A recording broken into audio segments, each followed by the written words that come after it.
requests for some of the basics that we do, break it down to Kumite stance and switching Kumite stance, and what I look for in those Kumite stances. I'll see if I can help you out. First thing I want to do is work on parallel. I was trying to say parallel to students, and they kind of give me that goofy look like, oh, I really don't know what you're talking about, Sensei.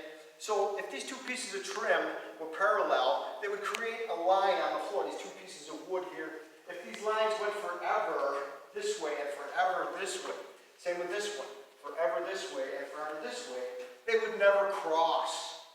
That means they're parallel. At no point, at thousands of feet away, if they were parallel, they would never cross paths.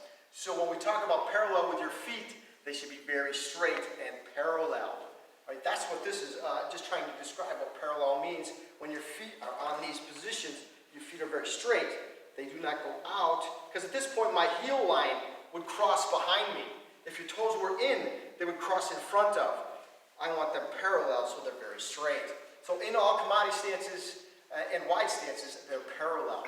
I'll show later in another video how it works with your fighting stances as well, and how the transition from Kumite stance to fighting stances go. But today, we're going to work on a Kumite stance. Adam, if you'll join me. So he's going to get in his wide stance first. He's using the tape. The tape on the floor is very important. The idea is his feet should be parallel. He's working on this. He says, how come it hurts? Because if it hurts, it's probably right. All right, so that's why we're working on that. So when I talk about square to the front, that is this line here. That's where his hips are straight and his shoulders are straight to the front. So they stay this way in Kumite stance. They don't twist or turn at any point. They stay straight to the front. So we're going to do right, don't move yet, Ed. We're going to use right side Kumite stance. You're going to do your left so they can copy at home. When he does this, his foot is going to go to the other foot, so it stays on the tape, and then it's going to go back on the angle to where it is back here. Ready? And right side in and then back. All right? So what he does this for is it creates balance. He has balance 100% of the time. So if he goes back to his wide stance, he creates stop when you get over to that side front. Boom, he has balance, and then he can step out into his wide stance. He has balance the whole time.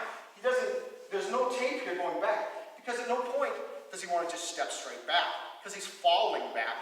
He does not have balance. He's throwing his body back without balance. So once again, same side, over and back. He follows the tape. All right, so he goes back to his wide stance, over and back. Let's do the other side. That would be your left side. Go ahead. Over and back. So it goes all the way together, and then wide stance again. So between the changes, there's always a wide stance. So let's do this foot here, and Kumite stance. Now, he's in his Kumite stance, and I say, switch your stance. He needs to go to that wide stance in the middle. Once again, switch your stance, and switch your stance. Good. Let's go back to a wide stance. Good. Everybody's got the movement down. That's the breakdown of the body mechanics. Now, on students, if I walk up and I know that the feet, I look a lot of times at the pant cuff. If it goes right over the big toe, I know his knees are out far enough. All right? If he didn't press his knees outward, his legs would be very straight, and it changes the pant cuff. All right? So it doesn't even exist. But you still bend them and keep them in, is what I'm talking about. So this is incorrect. It doesn't go over the big toe. The knee is actually over here. So if he presses them out where they should be, they start to go over the big toe. The knee to the big toe. Very good. Feet parallel as much as he can, as much as it hurts. True wide stance, we're making him work now today. He has to be lower, has to be lower, has to be lower. That's where true wide stance should be. This is where we're going to work to. This helps build the strength in the legs and the muscles in the back and the butt and everything we can get into. That's where we want our power to come from, is the ground. Most students don't work that deep because it is a lot of work. All right? So the knees are straight, they're pressed outward. All right? At this point, I want to show Taylor move real slow to the side.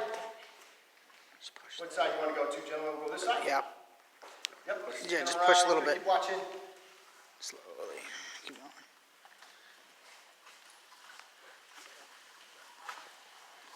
That should be good. So a lot of times, there's a hips forward. We talk about hips forward and shoulders back. That means that when I look at my students, I can almost put this ball right up his back. That he's like sitting back in a chair. I know his back is correct. This is the correct form. So it's very straight up. Now, a lot of times the students get bent over, you stick your butt out and get your shoulders forward. This is what they're trying to do. Wide stance, your legs get tired. All the pressure's in the low back. That's going to make it hurt. Well, there's the angle of the back, which is incorrect. So even he knows it's going to get sore. I need that straight up and down. All right? And then once again, at no point does this change. His shoulders were straight here. The are still straight to the front, and his hips are still straight to the front. And his wide stance is very strong. He has tight fists in front of his hips. Yep, you can go nice and slow back to the front.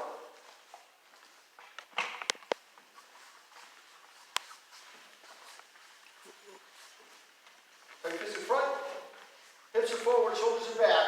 We're going to tuck his elbows a little bit tighter behind his back because we want to rub our arms on our sides anytime we punch so it stays tight and control and great protection.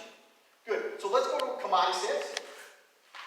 That's good. So once again, now at this point, your feet should be still parallel. The heel pushes into the floor. That's creating this a locked straight leg.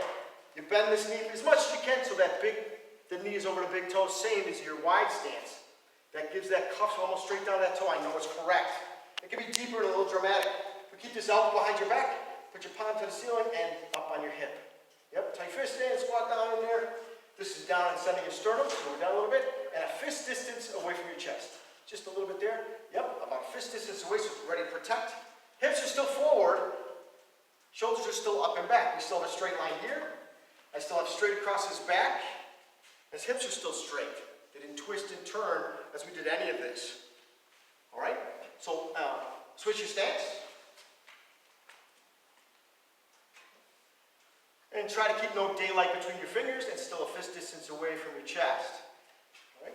But sometimes when I say deeper stances, students think they gotta push their feet apart more. No, this is where you make it deeper, is this knee right here. You push that knee over the big toe, it makes that stance amazing. All right, back to wide stance. All right. Tight fist in front. Once again, hips are forward, shoulders are back, sitting in that chair, very straight. Cuffs are down to the big toe. Tight fists and elbows behind the backs. Chin up. Thank you very much, and greets.